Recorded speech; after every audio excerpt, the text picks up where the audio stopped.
Halo, selamat pagi rekan-rekan siswa. Kembali lagi bersama saya Roy Rivaldi dengan mata pelajaran Dasar Desain Grafis. Sebelumnya dalam pertemuan mata pelajaran Komputer dan Jaringan Dasar, saya sudah memperkenalkan diri saya. Jadi, untuk mempersingkat waktu, pertemuan hari ini mengenai perkenalan diri, saya skip dulu dan langsung saja kita ke materi. Sebelum memasuki materi, terlebih dahulu kita harus mengetahui pengertian dari apa itu desain grafis. Jadi untuk rekan-rekan siswa yang sudah mengetahui, kita mengingat kembali. Yang pertama, mengenai desain. Apa sih pengertian dari desain? Desain adalah metode perancangan estetika yang didasari dengan kreativitas. Selanjutnya, grafis. Grafis adalah ilmu dari perancangan titik maupun garis sehingga akan membentuk sebuah gambar yang dapat memberikan informasi serta berhubungan dengan proses percetakan. Selanjutnya, pengertian dari desain grafis adalah proses komunikasi menggunakan elemen visual seperti tulisan, bentuk, dan gambar yang dimaksudkan untuk menciptakan persepsi akan suatu pesan yang disampaikan. Bidang ini melibatkan proses komunikasi visual. Materi garis besar yang kita pelajari hari ini adalah mengenai desain dan pewarnaan grafis dengan kompetensi dasar. Yang pertama, mendiskusikan unsur-unsur tata letak berupa garis, ilustrasi, tipografi, warna, gelap terang, tekstur, dan ruang. Yang kedua, mendiskusikan fungsi dan unsur warna, CMYK, dan RGB. Jenis desain grafis. Ada beberapa jenis dari desain grafis yang sering digunakan. Di antaranya, yang pertama, editor. Editor berfungsi untuk membuat cover atau sampul, membuat banner, membuat stiker, membuat logo, membuat poster, membuat kartu nama, dan lain sebagainya. Editor sering dibutuhkan dalam dunia publikasi dan periklanan, dan aplikasi yang sering digunakan adalah Adobe Photoshop, CorelDRAW, Illustrator, dan lain-lain. Selanjutnya drafter. Drafter berfungsi untuk membuat rancangan bangunan atau yang berkaitan dengan arsitektur. Dalam pembuatan drafter diperlukan tingkat ketelitian yang tinggi. Aplikasi yang biasa digunakan untuk pembuatan drafter yaitu AutoCAD, Archicad, dan lain sebagainya. Selanjutnya, layouter. Layouter berfungsi untuk membuat tatanan letak pada koran atau majalah agar enak dipandang. Biasanya, layouter sering digunakan dalam dunia percetakan. Aplikasi yang dapat digunakan untuk pembuatan layouter adalah Microsoft Publisher, Adobe PageMaker, Adobe InDesign. Selanjutnya ada fotografer. Fotografer berfungsi untuk pengeditan foto. Untuk menjadi seorang fotografer, harus mempunyai keahlian yang tinggi dalam fotografi, jago mengedit foto sesuai dengan event yang perfect, memerlukan kreativitas yang tinggi, menguasai software aplikasi editing, biasanya sering dibutuhkan dalam dunia editor foto, fotografi, dan wartawan. Aplikasi yang sering digunakan oleh seorang fotografer yaitu Photo Studio, eWorks, dan lain sebagainya. Selanjutnya Art Director yang berfungsi membuat karya seni berupa visual efek atau hiasan. Untuk membuat Art Director memerlukan kreativitas yang tinggi. Aplikasi yang sering digunakan dalam pembuatan Art Director yaitu Photoshop, CorelDRAW, Art Creator, PhotoPaint, dan lain sebagainya. Selanjutnya animator. Animator berfungsi untuk menunjang pekerjaan dalam bidang gerakan grafis, iklan, dan juga film fantasi. Untuk menjadi seorang animator, biasanya memerlukan daya tahan yang tinggi, memerlukan kesabaran yang tinggi, memerlukan kreativitas yang tinggi, memerlukan pengetahuan yang tinggi, dan biasanya animator sering dibutuhkan dalam dunia pertelevisian, perfilman, dan lain sebagainya. Aplikasi yang sering digunakan dalam animator yaitu Adobe Flash, After Effects, 3G Max, GIF Animator, dan lain sebagainya. Selanjutnya, visualisator yang berfungsi memberikan suatu gambaran dalam sebuah karya produk. yang berbentuk real atau 3G. Untuk menjadi seorang visualisator, setiap orang yang ingin menggunakan desain grafis jenis ini harus memiliki kemampuan otak kanan yang tinggi, menguasai aplikasi desain grafis visualisator.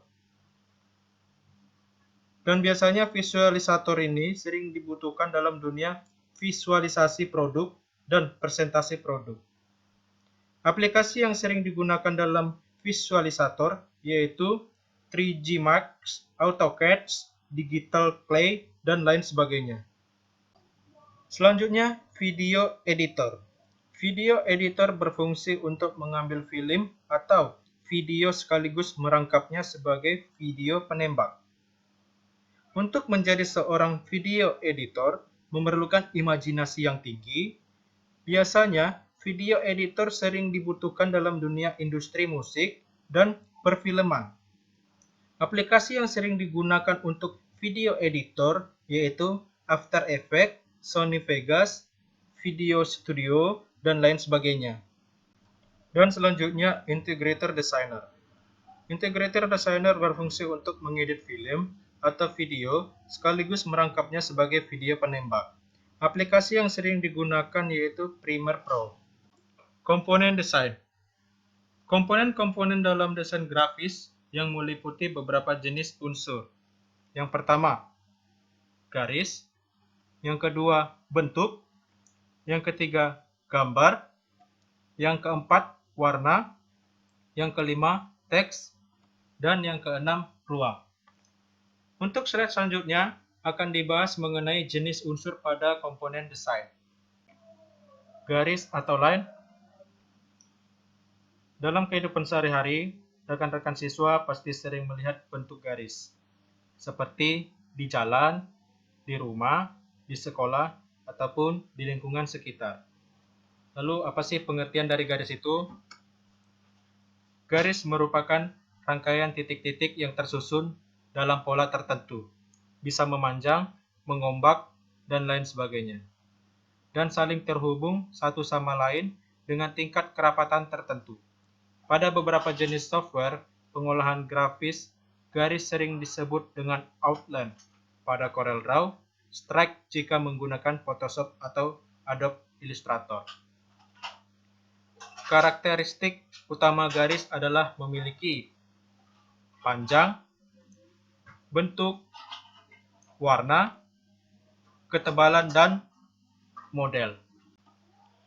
Jenis garis, apabila dilihat dari cara membuatnya, dapat dikategorikan menjadi dua tipe, yaitu sebagai berikut. Yang pertama, jenis garis alami. Yang kedua, jenis garis buatan. Untuk jenis garis alami, garis yang terbentuk akibat dari gesekan serta perbedaan yang saling memotong antara dua benda dengan warna berbeda. Selanjutnya, jenis garis buatan. Jenis garis buatan dibagi menjadi dua tipe. Yang pertama, sengaja dibuat. Yang kedua, muncul sebagai efek pertemuan dua atau lebih objek gambar yang saling bersinggungan dengan bentuk dan warna yang berbeda. Berikut adalah contoh dari gambar jenis garis alami dan jenis garis buatan. Komponen utama sebuah desain adalah ketegasan dalam menorehkan garis dalam media, sehingga dapat memberikan beberapa manfaat seperti 1. Berfungsi menjadi penanda atau pemberi batas antar sisi gambar yang akan didesain. 2. Membentuk pola desain yang mewakili pesan atau makna yang diwujudkan dalam gambar. 3. Mewakili pesan atau tujuan dari desain yang dibuat, sehingga memudahkan pembaca untuk mengartikannya. Dan yang terakhir, keempat, menambahkan nilai-nilai estetika, ekspresi, perasaan, dan lainnya. Adapun jenis garis dapat dibedakan menjadi beberapa macam, yaitu berdasarkan arah garis, berdasarkan gaya garis atau style. Berdasarkan arah garis.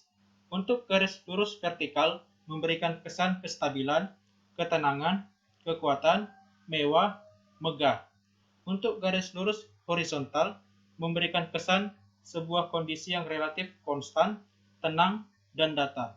Untuk garis melengkung memiliki pesan tentang keluasan, lamban, irama, rileks, kehalusan, dan keanggunan.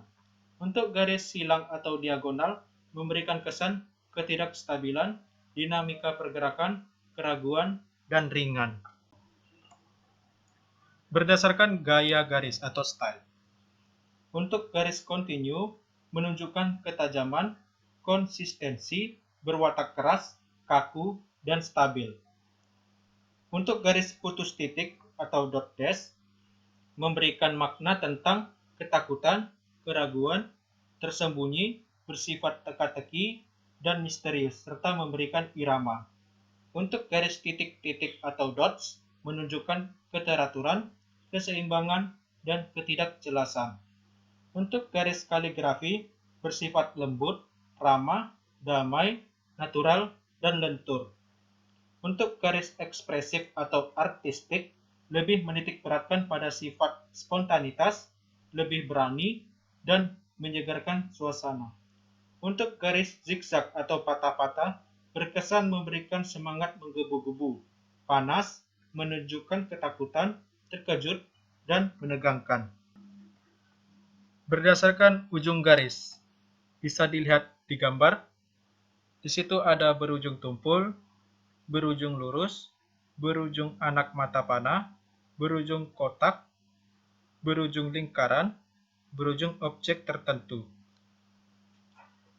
Untuk berujung tumpul, berkesan memberikan perdamaian antara dua elemen. Untuk berujung lurus, berkesan ketegasan. Untuk berujung anak mata panah, memberikan makna keteraturan arah dan kaku. Untuk berujung kotak, berkarakter menyejukkan dan lugas. Untuk berujung lingkaran, berkesan fleksibel. Untuk berujung objek tertentu, berkesan antik dan unik. Perpaduan antara garis vertikal dengan horizontal. Berikut gambarnya. Dilihat dari kombinasi garis vertikal dan horizontal, perpaduan ini memiliki pesan bahwa garis tersebut berkarakter kuat, tegas, lugas, dan formal. Gabungan antara garis diagonal. Berikut gambarnya. Dilihat dari kombinasi garis diagonal, kesan yang disampaikan pada garis jenis ini adalah ketidaksamaan, perbedaan, perseteruan, konflik, kebencian, larangan, dan pantangan. Perpaduan antara garis kurva. Berikut gambarnya. Terdapat gambar berbentuk spiral, bergelombang, berbentuk kurva, dan berbentuk lingkaran. Pertemuan garis yang membentuk sudut. Berikut gambarnya. Ada beberapa gambar, yaitu gambar sudut tumpul, gambar sudut patah, gambar sudut ceku, gambar sudut siku atau tajam. Untuk sudut tumpul, biasanya memberikan kesan fleksibel, keraguan, dan keindahan. Untuk sudut patah, biasanya memberikan kesan energik, kritik, dan kuat. Untuk sudut cekung, biasanya digunakan untuk menunjukkan keindahan, kelembutan, dan menonjolkan sisi lain. Untuk sudut siku atau tajam, menggambarkan kepastian dan ketegasan. Pola gelombang secara berulang. Berikut gambarnya. Pengulangan bentuk pola garis secara kontinu bisa menunjukkan kestabilan dan irama tertentu sehingga sifat yang dibawa dalam pola gelombang ini bisa dalam bentuk kesedihan yang mendalam, kegembiraan dengan ritme tertentu, ketenangan, kegigihan dalam bentuk berusaha. Namun, pada jenis gelombang yang tidak beraturan, terkesan patah dan bergerak zigzag, akan memberi dampak pada energik, gerakan termotivasi, dan semangat tinggi. Bayangan. Berikut gambarnya. Dilihat dari kombinasi garis membentuk bayangan, teknik ini memberikan pesan keselarasan, sederhana, dan teratur. Kombinasi garis yang membentuk pola pancaran. Pertemuan dua atau lebih garis pada satu titik terpusat atau pada sebuah bidang seolah-olah memberikan efek pancaran dapat menggambarkan spontanitas, kebebasan, terpusat, konsentrasi, atau timbulnya jarak. Terima kasih. Untuk pertemuan hari ini cukup sampai di sini dulu. Mengenai materi bentuk, gambar, warna, teks, ruang akan dibahas pada pertemuan berikutnya. Jangan lupa bahagia dan tetap selalu jaga kesehatan di tengah pandemi ini. Terima kasih.